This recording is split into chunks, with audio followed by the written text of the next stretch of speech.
She passed away surrounded by loved ones. Yet the man grasping her hand was unknown to them all when the revelation emerged. A hush descended over the room like a brewing storm. No one anticipated the letter she left behind.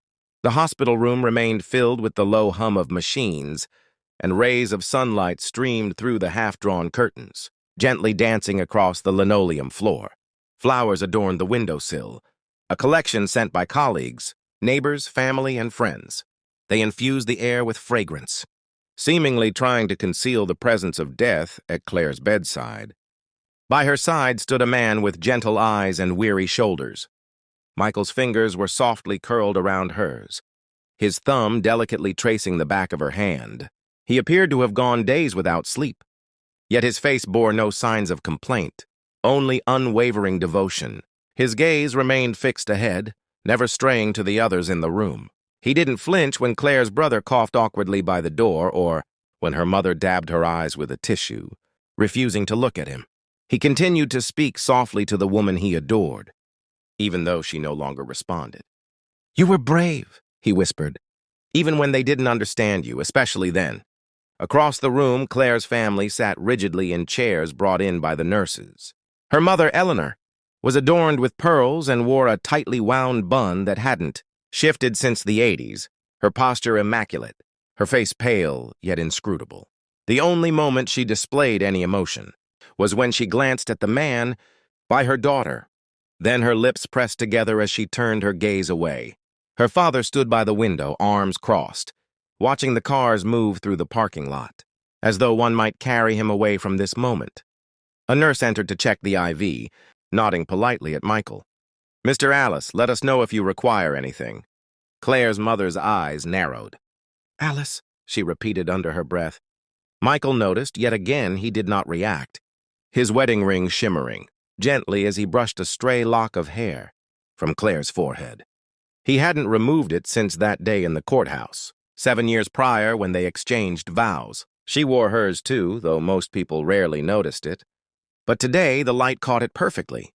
Claire's mother frowned at the sight, her brows knitting together as her grip on her purse tightened a bit more. Silence enveloped the room. They had never inquired about who Claire spent her holidays with when she chose not to visit. They had never asked whom she traveled with or why her eyes sparkled upon returning, and Claire had never volunteered that information. She was aware that Michael had remained invisible for years, but now, in her final hours, he was exactly where she had always wanted him to be.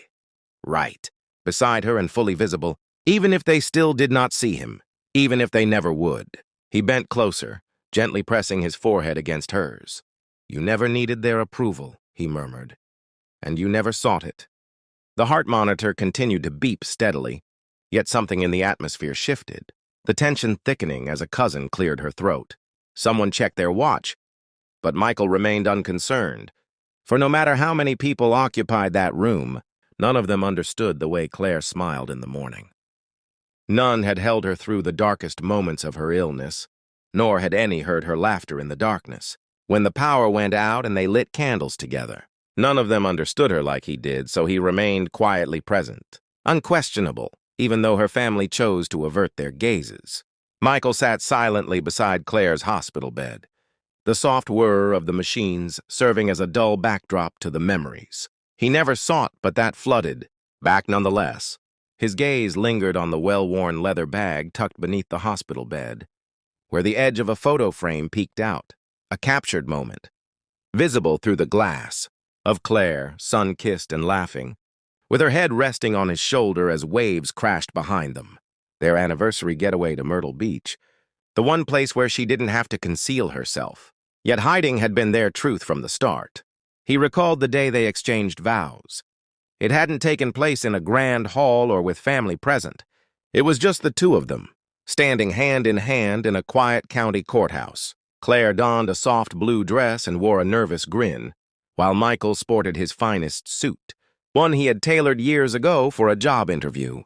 Their sole witnesses were two close friends, who understood just how rare and genuine their love was. No pictures were posted online and no announcements were sent out. Claire expressed a desire to avoid the chaos, but Michael understood better. He remembered how she would tuck her ring into Her purse each time she visited her parents, how she offered excuses for being unavailable during holidays, and how she'd say, "Next year maybe, when the time is right."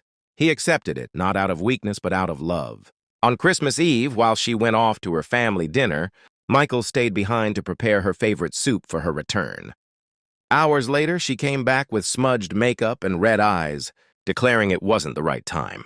Still, he kissed her forehead and held her close. Once in their quiet apartment, he gently asked, "Do you ever wish it was just easy for them?" Claire looked at him with tear-filled eyes and replied, "They wouldn't understand." "I'm protecting you." He smiled and nodded, but internally part of him shattered. Back in the hospital room, murmurs surrounded him like static. Claire's aunt leaned toward her cousin and whispered, "Poor thing, I guess he's just a close friend." Michael caught every word he always did, yet he remained silent. He never corrected them. Having learned that his love didn't require their validation, and his grief didn't need their consent. Still, it stung. He reached down to gently retrieve the frame from her bag, brushing his thumb over the glass. Her smile was radiant, so unfettered. It was a version of her that no one in this room had ever witnessed. That essence had lived in secrecy. He remembered how she once whispered against his chest after a long day, "I hate that I can't share you with them, but I will one day." He had believed her, for even in her fear, her love had remained steadfast. It resided in her quiet gestures, in the way she always kissed him twice before heading off to work, and in the manner she reserved her best, stories exclusively for him. And now here he was, keeping his promise by holding her hand as her husband in a room filled with individuals who only knew part of her story. But he was aware of it all, and that sufficed. The sterile hush of the hospital room was interrupted solely by the steady beeping of the monitors. Claire's breathing had become faint, her hand resting loosely in Michael's, their fingers still intertwined, like the day they first dozed off together on the couch. After binge-watching a show they never finished, Michael hadn't shifted at all that morning. He hadn't eaten or slept. He had only physically and emotionally clung to the one person who had made this silence feel serene instead of isolating. The door creaked open and Claire's mother entered. Her pearls clutched tightly around her neck like a shield, her heels clicking against the tile with assurance. Her complexion was pale, but her eyes were piercing and unforgiving.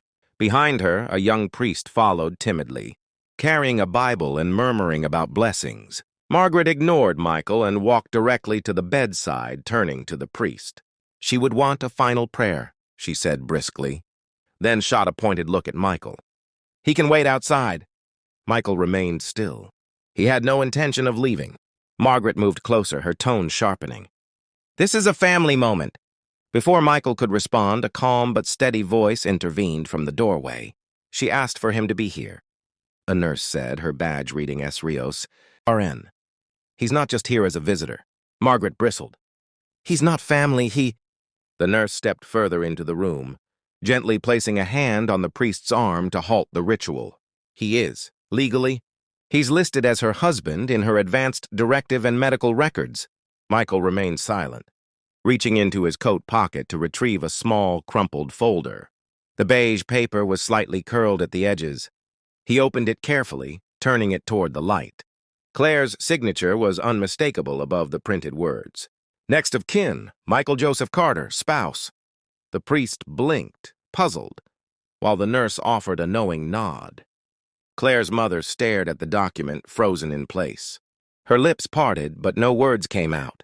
Then, just barely, her eyes flickered to the wedding band still gleaming on Claire's finger, something she had tried to ignore all morning. Michael didn't boast. He didn't say, "She chose me." He didn't even mention that she had picked him, even when she was unable to express it. He simply folded the directive and put it away, then turned back to Claire, gently brushing a stray strand of hair from her forehead. The priest cleared his throat. Would you like to join in the blessing?" he asked, directing the question at Michael this time. Michael nodded once. "She believed in grace," he said softly. "Let's give her that." As the priest began to pray, Margaret remained steadfast at the foot of the bed, arms crossed, her posture a mix of confusion and unease. Yet Michael had already returned to what truly mattered, her hand in his. In that moment, surrounded by judgment and restrained sorrow, he wasn't invisible. He wasn't concealed. He was precisely who Claire had designated him to be in writing, in love and in truth. Her husband, her family. The funeral concluded under a cloudy afternoon sky, the kind that presses silence into every corner. Claire's family stood in rigid clusters beneath the oak trees, their conversations shallow and fragmented. They remarked on how beautiful the flowers were, how lovely the service had been. No one spoke of Michael. He had stood by himself, not by choice, just as he had throughout his life. Later that day, in the stillness of Claire's childhood home, her younger sister Emily wandered through the study. Dust clung to picture frames and neglected books. She wasn't searching for anything specific, just attempting to reconnect with her sister. Claire had always adored this room, claiming it was the only one in the house that truly belonged to her. Emily opened the bottom drawer of the desk and spotted it right away, a small cream envelope, resting on top of a worn blue journal. In careful handwriting, it said, "To my family, please read this after I'm gone." Her breath caught in her throat. She paused, then took the letter to the sitting room where their parents were still seated. Margaret perched on the edge of the couch, her jaw tight, and their father cradling a half-cup of lukewarm tea. "What's that?" Margaret asked. Emily sat down slowly, her voice barely above a whisper. "Claire left us a letter." Silence fell as Emily broke the seal. Her hand shook as she began to read aloud. "If you're reading this, I'm already gone. I thought about not writing this, but there are things I couldn't express while I was alive, and now I have nothing left to lose. You never really knew Michael, but I did. I understood every part of him, the way he anchored me when I was scared, the way he listened without judgment, the way he made me feel safe in a world that deemed us a mistake. You always assumed I kept him away out of shame, but that's not the case. I kept him away to shield him from your judgment, your whispered insults, the polite smiles that never reached your eyes. I didn't want the man I loved to be treated as less than he is." Emily's voice trembled. Across from her, their father gazed downward, while Margaret's lips pressed into a firm line. Emily continued, "I was diagnosed a year ago. I didn't inform any of you because I knew what would follow. Drama, control, cold comforts. Instead, I chose differently. Michael and I got married once more in the little chapel by the lake. Just the two of us. I wore a white dress and he cried during the vows. It was the happiest day of my life, even though I knew it would be one of my last. You may believe he wasn't family, but he was to me. My only real family in the end. So if you still see him as a mistake, that's fine. But know this. My final wish was to be held by him as I departed this world. And he granted that to me, fully aware of what he would face once I was gone. Please set aside your pride. It's too late for me, but not for you, love. Claire." The silence felt like a curtain. Margaret blinked. Her lips parted slightly, but were void of words. Emily carefully folded the letter and placed it back on the table. She remained silent. As she didn't need to speak, their father reached for his glasses, wiping them even though they were already clean. It was the first time anyone had seen tears in his eyes for years in the hallway. The grandfather clock chimed once softly, distant like time releasing something it had held too tightly. Upstairs, the blue journal lay next to an old photo album, and somewhere in the quiet distance, Michael sat in their small living room, surrounded by empty teacups and the lingering scent of her favorite lotion still stuck to a scarf she used to wear. He didn't know the letter had been read, but he didn't need to. He had already experienced it. Every word, every day, every moment she belonged to him. The sun had just reached its zenith, bathing the small cemetery in a soft golden glow. The trees swayed gently in the breeze, their branches whispering to one another, like the voices of those long departed, still sharing stories with the earth. Michael, a bouquet of white peonies, held gently in his hand.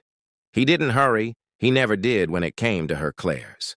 Headstone rested beneath an old elm, simple and elegant, just as she would have wished. No intricate carvings, no flowery epitaphs, just her name, the years of her life, and a line inscribed beneath them in small, soft print, "Loved deeply." Always returned, Michael knelt beside it. His fingers brushed away a few fallen leaves. From the base of the stone, he set down the peonies, carefully arranging them and then sat back on his heels, allowing the silence to envelop him. No one else had. Come today, he hadn't expected them to. And that was all right. He exhaled slowly. Hey, he spoke softly, his voice nearly lost in the breeze. I finally found the courage to revisit the beach. He smiled faintly, his eyes misty yet dry. The bench remains in place. Your name still carved in the corner. I sat on it for a while, remembered how you laughed.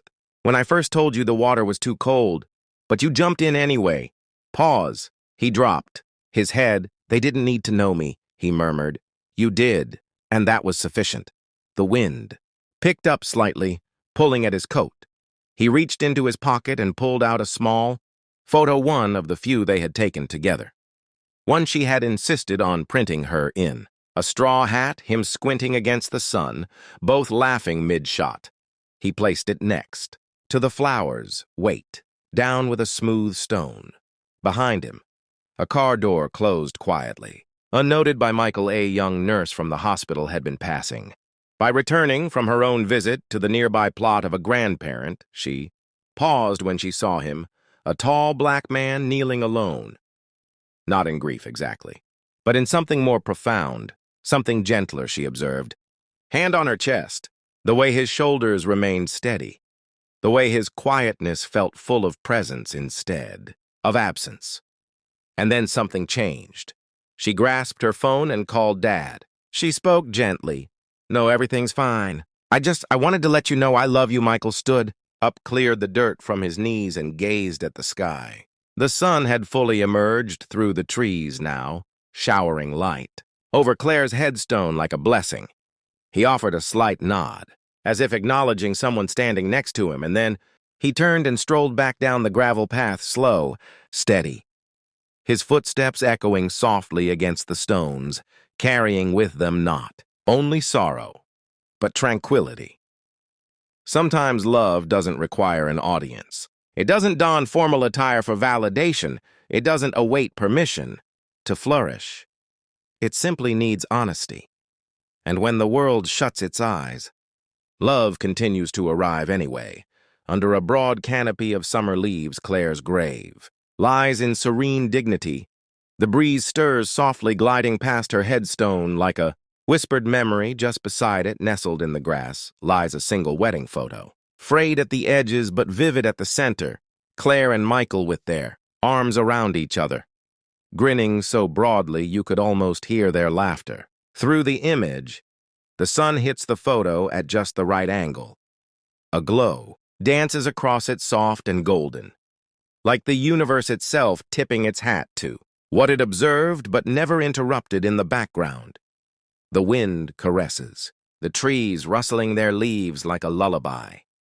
No more secrets, no more shame. Just love, tender, patient, unapologetic, inscribed in stone and memory.